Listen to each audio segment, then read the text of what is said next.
Hi, my name is Irina. In this video, we will introduce a short demo of the web interface for one-click data analytics cluster provisioning on SoftLayer. Imagine that you need a cluster of servers with complex data analytics software stack on a cloud. Cluster management is no easy task, and cloud clusters are no exception. Creating a virtual cluster and installing data analytics software in it is a time-consuming and error-prone task when performed manually. Even though there are a lot of powerful cluster management tools available, most of them are complex to use and require at least some controller server to be provisioned in advance. On the other hand, many open-source data analytics software products do provide simple command-line scripts for provisioning on cloud environment. However, installing multiple tools would require managing multiple scripts and performing manual configuration. In addition, unfortunately, these tools are only available for Amazon Cloud, but not for other cloud providers because of API differences. Enter SoftLayer Cluster Manager service. This is a small tool which allows to provision and manage data analytics cluster on SoftLayer with just one click. So let's take a look what can we do with this tool. We assume that users already have a SoftLayer account. If not yet, please refer to the SoftLayer website and create an account there.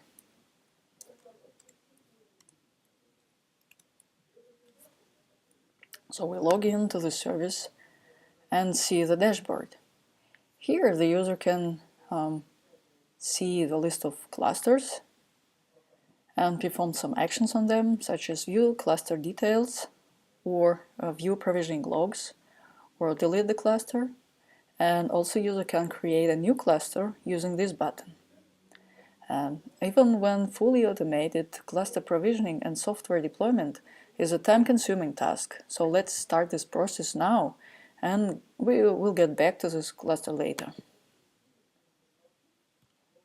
I'll create a cluster named, for example, test2.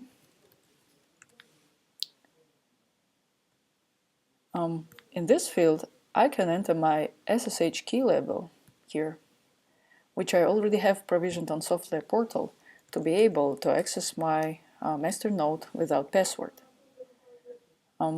This step is optional. If you leave this field empty, you will still be able to access your cluster using password, which will be displayed in cluster details page. Here I will specify domain name, which I want to assign to my cluster nodes. Here I'll choose the data center and number of worker nodes. Cluster on SoftLayer contains at least one master node and at least one worker node, but I would like to have a cluster with 3 worker nodes. Here I can specify parameters of cluster nodes, such as number of CPU cores, its memory size, and disk capacity, and network speed. But since I want my cluster to be really nice, I would like relatively powerful cluster. And finally, here I can choose what software I want to be installed and configured on my cluster. For example, I can select Spark or MapReduce, Mesos, Cassandra, and OpenMPI, and we're going to add some software to this list later. So for now, I would like a cluster with Spark and OpenMPI. After pressing Create button, I can watch cluster provisioning log on this page. Here we see that master node is not provisioned yet, so it doesn't have an IP address and password. And here we see that cluster nodes are being provisioned on SoftLayer. Even though cluster nodes are being provisioned in parallel, it will still take at least 5 minutes to create these virtual servers on SoftLayer, and then, depending on ordered software, it can take around 30 minutes to install and configure it. So while this cluster is cooking, let's get back to the dashboard again.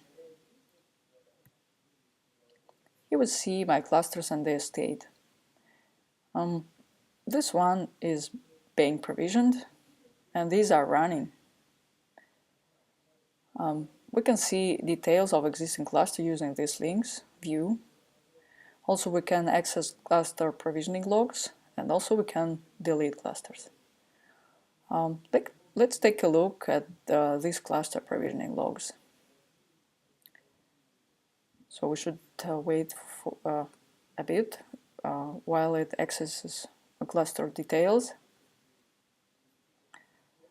Here we see master IP address and master password. Also, there is a hint on how to access the cluster. And this is a cluster provisioning log. It's rather long.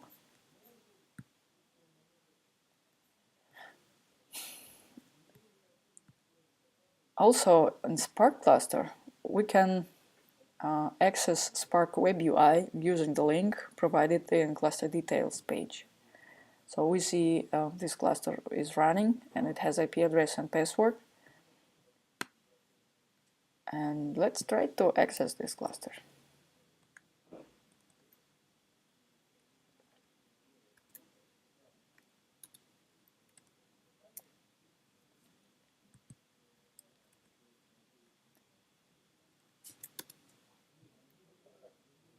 Okay, let's try to do something with Spark.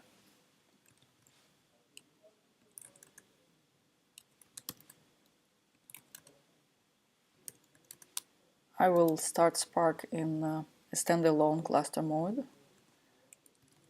So I will specify address of master node.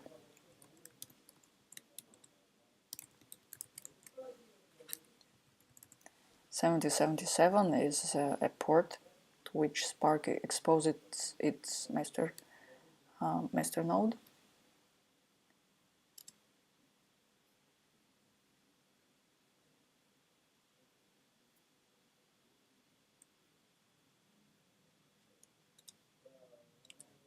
Okay, this is Spark shell.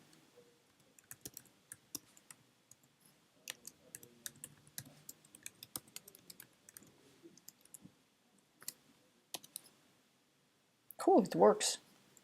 Okay, we can also try to do something more interesting. When Spark get provisioned on cluster, it also runs a simple integration test listed in this file.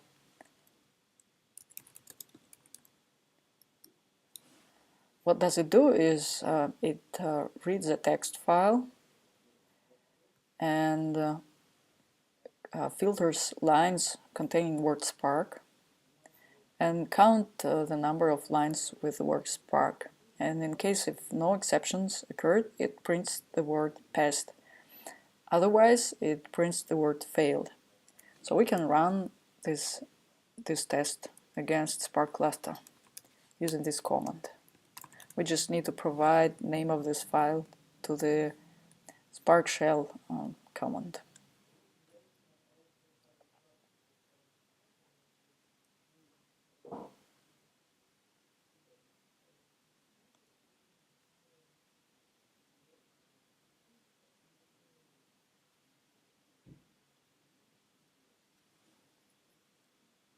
Okay, so it told us that it count result is 20 and it printed the word passed.